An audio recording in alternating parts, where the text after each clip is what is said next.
students, very good morning. மெயினா நான் இந்த வீடியோ எது போஸ்ட் பண்றேன் அப்படின்னா நிறைய ஸ்டூடெண்ட்ஸ் வந்து எனக்கு வாட்ஸ்அப்ல மேம் எக்கனாமிக்ஸ் ப்ரிப்பரேஷன் எப்படி பண்றது, லா ப்ரிப்பரேஷன் எப்படி பண்றது, நிறைய டவுட்ஸ் கேட்டே இருக்கீங்க. மேம் ஏதாவது மெட்டீரியல் இருக்கா, நான் பாஸ்ட் கொஸ்டின்ஸ் ஏதாவது இருக்கா, நீங்க அதை எப்படி நான் ப்ரிப்பேர் பண்றது அப்படின்ட்டு. இப்போ நம்ம ஸ்டூடெண்ட்ஸுக்கு நம்ம இப்போ எங்க என்ன பண்றோம்னா, சில ஸ்டூடெண்ட்ஸ்க்கு நான் வாய்ஸ் மெசேஜ் அனுப்புனேன், பட் ரிப்பீட்டடா எனக்கு டிப்ஸ் சொல்லுங்கன்னு சொல்லி கேட்டே இருக்கிறதுனால தான் இந்த வீடியோ நான் போஸ்ட் பண்றப்பா. இப்போ ஆக்சுவலா நீங்க நம்ம ஸ்டூடெண்ட்ஸ் பார்த்தீங்கன்னா 1 வீக்ல நம்ம வந்து மேக்ஸிமம் எல்லா சாப்டர்ஸுமே கவர் பண்ணிடணும். ஒரு சாப்டர் இந்த மாதிரி பேலன்ஸ் வச்சிருக்கோம். அதுல எல்லாமே ஒரு சாப்டர்லயுமே ஒரு 200 to 300 கொஸ்டின்ஸ் வந்து பசங்க வந்து ரிவைஸ் பண்ணாங்க. காலை 9 o'clock இருந்து ஈவினிங் 6 o'clock வரைக்கும் நம்ம ரிவிஷன் கொடுத்துட்டே தான் இருந்தோம். ஸோ அதை வச்சு ஆக்சுவலா பார்த்துக்கோங்க, ஒரு விஷயம் நல்லா தெரிஞ்சுக்கோங்க. என்னதான் நம்ம டீச்சர்ஸ் நம்ம இங்க கொடுத்துருந்தாலும் ஃபுல் எஃபர்ட் நீங்க தான் போடணும். புரியுதுங்களா? அப்ப அந்த கொஸ்டின் இந்த கொஸ்டினை தாண்டி சும்மா நம்ம என்ன பண்ணக்கூடாதுன்னா, பாஸ்ட் கொஸ்டின் இருக்குது அதை சும்மா திருப்பி பார்த்துட்டு இருக்குது, அதையெல்லாம் தாண்டி அப்சர்வ் பண்ணதுக்கு அப்புறம் நான் திருப்பி நான் நம்ம ஸ்டூடெண்ட்ஸ் சொல்றது ஒரே விஷயம் தான், அதுதான் உங்களுக்கும் நான் சொல்றேன். ஃபர்ஸ்ட் புக் இன்சைட் தரோ பண்ணிடணும். நான் கொடுக்குற மெட்டீரியல் டிசைன்ஸ் நான் கிளாஸ்ல எடுக்கிற நோட்ஸ் கொடுத்துருக்கோம். அந்த நோட்ஸ் வந்து ஃபுல்லா நீங்க தரோ பண்ணணும். புக் பேக் படிக்கணும். இதெல்லாம் வந்து மெயின். அதுக்கப்புறம் பாஸ்ட் கொஸ்டின்ஸ் எல்லாமே எம்டிபி ஆர்டிபி எல்லாமே ரிவைஸ் பண்ணணும். இதெல்லாம் பண்ணி முடிச்சதுக்கு அப்புறம் நாங்க கொடுக்குற கொஸ்டின்ஸ் எல்லாமே நீங்க எழுதணும். ஒரு சாப்டர்லையுமே 200-300 கொஸ்டின்ஸ் எல்லாம் கொடுக்கும்போது டெஃபினட்டா உங்களால் வந்து நல்லா வந்து ஒர்க் அவுட் பண்ண முடியும். அதனால மெயினா புக் இன்சைட் படிங்க, சம்மரி படிங்க, புக் பேக் படிங்க, பாஸ்ட் கொஸ்டின் படிங்க. இதெல்லாம் படிக்காம போனோம்னா எக்ஸாம் ஹால்ல போய் நீங்க தான் கன்ஃபியூஸ் ஆவீங்க. ஆனா இப்போ நம்ம 1 வீக்லயே நம்ம வந்து ஃபுல்லா நம்மளால எக்கனாமிக்ஸ் ஃபுல்லா கவர் பண்ண முடியுது அப்படின்னா, நீங்க இதுவே டைம் நிறைய இருக்கும், ஒன்றும் கவலைப்பட வேண்டாம். ஒரு சப்ஜெக்ட்டுக்குமே நீங்க அந்த பர்டிகுலர் டைம் நீங்க ஃபிக்ஸ் பண்ணி படிச்சுக்கணும். ஆனா அதாவது இந்த 6 months or 4 months டியூரேஷன் நீங்க எதுவுமே படிக்காம இருந்துட்டு சடனா போய் படிக்கணும்னா ரொம்ப கஷ்டம் தான். அதுல எந்த சேஞ்சஸும் கிடையாது. ஆனா ஆல்ரெடி நீங்க எல்லாமே முடிவு பண்ணியிருந்தீங்க, எல்லாம் ப்ரிப்பேர் பண்ணியிருந்தீங்கன்னா டெஃபினட்டா நல்லா ஸ்கோர் பண்ணலாம். All the very best my dear students. வேற எந்த ஒரு கன்ஃபியூஷனுமே உங்களுக்கு வேண்டியதில்லை. நல்லா படிங்க. அதுக்கப்புறம் சில டவுட்ஸ் எல்லாம் எனக்கு வாட்ஸ்அப்ல நிறைய ஸ்டூடெண்ட்ஸ் கேட்டிருக்கீங்க. சிலதெல்லாம் ஆன்சர் பண்ணேன், சிலதுக்கெல்லாம் எனக்கு டைம் இல்லை, அதனால ஆன்சர் பண்ண முடியல. பட் என்னன்னா, ஓவராலா நீங்க படிக்கிற மெத்தடாலஜி இதுதான், இப்படிதான் படிக்கணும். 9 to 6 இங்க இப்படிதான் ஒர்க் பண்ணிட்டு இருக்கோம். அதே மாதிரி காலைல 9 o'clock ஸ்டூடெண்ட்ஸ் எல்லாம் வர்றாங்க, வந்துட்டு 9 to 11 டெஸ்ட் எழுதுறாங்க, மறுபடியும் அவங்க பாட்டு ப்ரிப்பேர் பண்ணிட்டே இருப்பாங்க. அதுக்கப்புறம் மறுபடியும் 2 to 4 டெஸ்ட் எழுதுறாங்க, அதுக்கப்புறம் கரெக்ஷன் பண்றோம், அதுக்கப்புறம் 6 இப்படியே ரிவிஷன் போயிட்டே தான் இருக்கும். இது மாதிரி பண்ணிட்டே இருக்கு உங்களுக்கு என்ன ஆகும் அப்படின்னா, ஃபுல் நாலேஜ் உங்களுக்கு அந்த பர்டிகுலர் சப்ஜெக்ட்ல வரும். சப்ஜெக்ட் கிளாரிட்டி, கான்செப்சுவல் கிளாரிட்டி ரொம்ப ரொம்ப முக்கியம். ஏதாவது சீக்ரெட் இருக்குதுங்களா மேடம் இல்லை சக்ஸஸ்னா? there is no secret of success. அதை தெரிஞ்சுக்கணும். Only hard work and smart work, இதுதான் சீக்ரெட். எல்லாம் கஷ்டப்பட்டு படிச்சா தான் பாஸ் பண்ண முடியும். உங்களுக்காக தான் நீங்க படிக்கிறீங்க. சில ஸ்டூடெண்ட்ஸ் எனக்கு மெசேஜ் பண்றீங்க, மேம் நான் ரொம்ப டிப்ரெஷனா ஃபீல் பண்றேன், என்னால் படிக்கவே முடியல, எவ்வளவு படிச்சாலும் படிக்காத மாதிரியே இருக்குதுன்னா, நீங்க வந்து ஐசோலேட் ஆகி ரூம்ல வந்து படிக்கும்போது அப்படிதான் இருக்கும். அப்ப ஜாயின் பண்ணி ஃப்ரெண்ட்ஸோட படிக்கும்போது உங்களுக்கு அது மாதிரி ஃபீலிங், நீங்க என்ன பண்ணா உங்களுக்கு வந்து அது மாதிரியான டிப்ரெஷன் ஃபீல் ஆகுதோ அதை மாத்திக்கோங்க. உங்களுக்காக தான் தங்கம் படிக்கிறீங்க, அப்பா அம்மா கஷ்டப்பட்டு படிக்க வைக்கிறாங்க, டீச்சர்ஸ் கஷ்டப்பட்டு சொல்லி கொடுக்குறோம். அதையும் தாண்டி நீங்க படிச்சா மட்டும்தான் பாஸ் பண்ண முடியும். எனக்கு இவ்வளோ நாள்ல நிறைய மெசேஜஸ் முன்னாடியெல்லாம் டவுட் கேட்டு தான் மெசேஜ் வரும். ஆனா இப்போ அதிகமான மெசேஜஸ் எப்படி அனுப்புறீங்கன்னா, நிறைய ஊர்லேருந்து நிறைய ஸ்டூடெண்ட்ஸ் மெசேஜ் அனுப்புறீங்க. டவுட்ஸ் எல்லாம் என்ன வருதுன்னா, எனக்கு ரொம்ப ஸ்ட்ரெஸ்ஸா இருக்குது, ரொம்ப டிப்ரெஷனா இருக்குது, படிக்கவே முடியல, ஒரு மாதிரி இருக்கு, டிமோட்டிவேஷனா இருக்குது, இது மாதிரியான மெசேஜஸ் அனுப்புறீங்க. அப்ப என்ன பண்ணுன்னா, ஒரு சர்க்கிளோட சேர்ந்து படிங்க. கண்டிப்பா அதெல்லாம் இருக்கவே இருக்காது. உங்களுக்காக நீங்க படிக்கிறீங்க, அதை மறந்துடவே விடாதவங்க. இன்னைக்கு நீங்க என்ன பண்றீங்களோ அதுதான் நாளைக்கு உங்களுடைய ஃபியூச்சர். நான் இங்க நம்ம ஸ்டூடெண்ட்ஸுக்கு சொல்றதே தான் நான் உங்களுக்கு சொல்லிட்டு இருக்கிறேன்.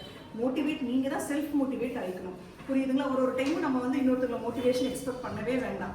அதனால தயவு செஞ்சு ஹார்ட் ஒர்க் பண்ணுங்க, கன்ஃபியூஷன் ஆகாதீங்க. மெயினா எனக்கு வாட்ஸ்அப்ல எடுக்கிற ஸ்டூடெண்ட்ஸ் ஓப்பன் பண்ணிட்டு கூட ரிப்ளை பண்ணல, சரி வீடியோ போஸ்ட் பண்ணிடலாங்கிறதுக்காக தான் பண்ணேன்.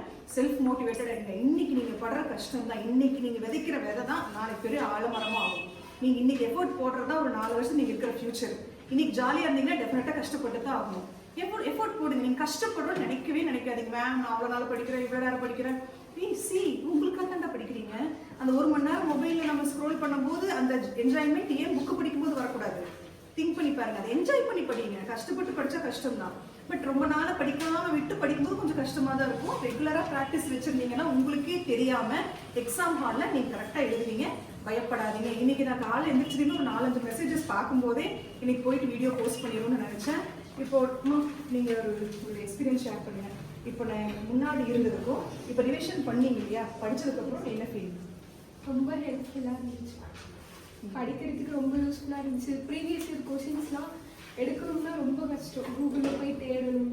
ஆனால் நீங்கள் கொஷின்ஸ் கொடுத்தது எங்களுக்கு ரொம்ப ஹெல்ப்ஃபுல். இப்போ ஒரே டைமில் 300 மார்க் 200 மார்க் டெஸ்ட் எழுதுறீங்களா? மெயினாக இது உங்களுக்காக நல்லா கவனிச்சுக்கோங்க. 200 மார்க் டெஸ்ட் எழுத முடியாது, 300 மார்க் எல்லாம் கிடையாது. 200 மார்க் 300 மார்க் டெஸ்ட் எழுதுறீங்கல்ல, உங்களுக்கு அப்போ வந்து ரொம்ப ஸ்ட்ரெஸ்ஸாக ஃபீல் பண்ணீங்களா இல்லை எப்படி இருந்துச்சு? இல்லை மேம், நல்லா இருந்துச்சு. நம்ம கான்செப்டுவலாக ஓரளவு எழுதியிருக்கோமா, இல்லை நம்மளுக்கு கான்செப்ட் கரெக்டாக இருக்குது, அந்த டைம் அது எங்களுக்கு ரொம்ப யூஸ்ஃபுல்லாக இருந்துச்சு. இப்போ அது படிச்சதுக்கப்புறம் இப்போ நீங்கள் டெஸ்ட் பண்ணுறீங்க இல்லையாப்பா, டெஸ்ட் எழுதும்போது எப்படி ஃபீல் பண்ணுறீங்க? ஃபுல் போர்ஷன் டெஸ்ட் எழுதும்போது அதாவது முன்ன கம்மியாக அட்டன் பண்ண மாதிரி இருந்துச்சு. ஏன்னா நெகட்டிவ் மார்க் இருக்கும். நீங்கள் ரிவிஷன் கொடுக்கவும் எங்களுக்கு கான்செப்ட் எல்லாம் கிளாரிட்டியாக இருக்கும். ஒரு 70 to 80 மார்க்ஸ் எங்களால் அட்டன் பண்ண முடியும். பண்ணியா நீங்கள் அட்டன் பண்ணி? அட்டன் பண்ணி. Okay, good. சரியாம்மா? ஓகே, சரி. ஸோ இது மாதிரிமா நீங்கள் சொல்லுங்கள், முன்னாடி எப்படி ப்ரிப்பேர் பண்ணியிருக்கீங்க, இப்போ எப்படி ஃபீல் பண்ணுறீங்க? ஃபஸ்ட்டு வந்துட்டு அந்தளவுக்கு எக்கனாமிக்ஸில் கான்ஃபிடன்ஸ் இல்லாமல் இருந்துச்சு. நீங்கள் கொடுத்த ரிவிஷன் அண்ட் மெயினாக அந்த 300 கொஷின்ஸ் வந்துட்டு ரொம்ப யூஸ்ஃபுல்லாக இருந்துச்சு. அந்த கொஷின்ஸ் தான் வந்துட்டு பாசிட்டிவ் கொஷின்ஸ்லேருந்து தான் நிறையா வந்துட்டு டவுட் எல்லாமே கிளாரிஃபை பண்ணி ரொம்ப ஹெல்ப்ஃபுல்லாக இருந்துச்சு. சரி தங்கம், இங்கே பாருங்க, எல்லாத்துக்கும் சொல்றது அதுதான். கான்ஃபிடென்ட் வந்து நான் ஒன்றுமே பண்ணல, ஜஸ்ட்டு வந்து ஒரு 5 நாள் ரிவிஷன் தான் கொடுத்தோம். நீங்களோட விடுங்க, நீங்கள் டெஃபினட்டாக ஒர்க் பண்ணால் மட்டும்தான் பாஸ் பண்ண முடியும். சரியா? எல்லா குழந்தைகளுமே இங்கே கஷ்டப்பட்டு தான் படிக்கிறாங்க, எல்லாரும் எஃபோர்ட் போடுறாங்க. எல்லாம் வேற வேற டிஸ்ட்ரிக்ட் எங்கெங்கிருந்தும் வந்து நம்ம படித்து பாஸ் பண்ணுறோம். அதுக்காக தான் எஃபோர்ட் போடுறோம். புரியுதுங்களா? இங்கேயே நம்ம இன்ஸ்டியூஷன்லேயே நான் என்ன பண்ணுறேன்னா ஒரு 2 பேட்சாக தான் பிரித்து எடுக்கிறோம். நீங்கள் வந்து பயப்படவே வேண்டாம். நீங்கள் வந்து சொல்லும் போது எனக்கு சில இதில் வாய்ஸ் மெசேஜ் கேட்கும்போது ரொம்ப கஷ்டமாக இருக்குது, பாவமாக இருக்குது. ஏன் நீங்கள் அவ்வளோ ஒரு இதாக ஃபீல் பண்ண வேண்டாம். புரியுதுங்களா? என்னால் முடிஞ்ச அளவுக்கு நான் வீடியோஸ் போடுறேன். ஏன்னா ஒன்று தனித்தனியாக சொல்ல முடியாதனால வீடியோஸ் போடுறேன். ஹாப்பியாக ஜாலியாக படிங்க, ஒன்றும் ஸ்ட்ரெஸ் ஆகவே வேண்டாம். புரியுதுங்களா? எல்லா பசங்களுமே பார்த்தீங்கன்னா ஹாஸ்டலில் ஸ்டே பண்ணி படிக்கிறாங்க. இங்கே நம்ம இன்ஸ்டியூட்லேயுமே நான் என்ன தெரியுமா தங்க பண்ணுறேன், நல்லா படிக்கிறவங்களுக்கு ஆல்ரெடி படித்தவங்க, அதாவது எப்படி நான் சொல்கிறேன்னா ஃபஸ்ட்டு இருந்தே நம்ம நிறைய ஹண்ட்ரட்ஸ் ஆஃப் டெஸ்ட், மினிமம் எவ்வளோ டெஸ்ட்டு தங்க நீங்களே எழுதிருப்பீங்க? பேட்ச் ஏல எவ்வளோ டெஸ்ட் எழுதிருப்பீங்க?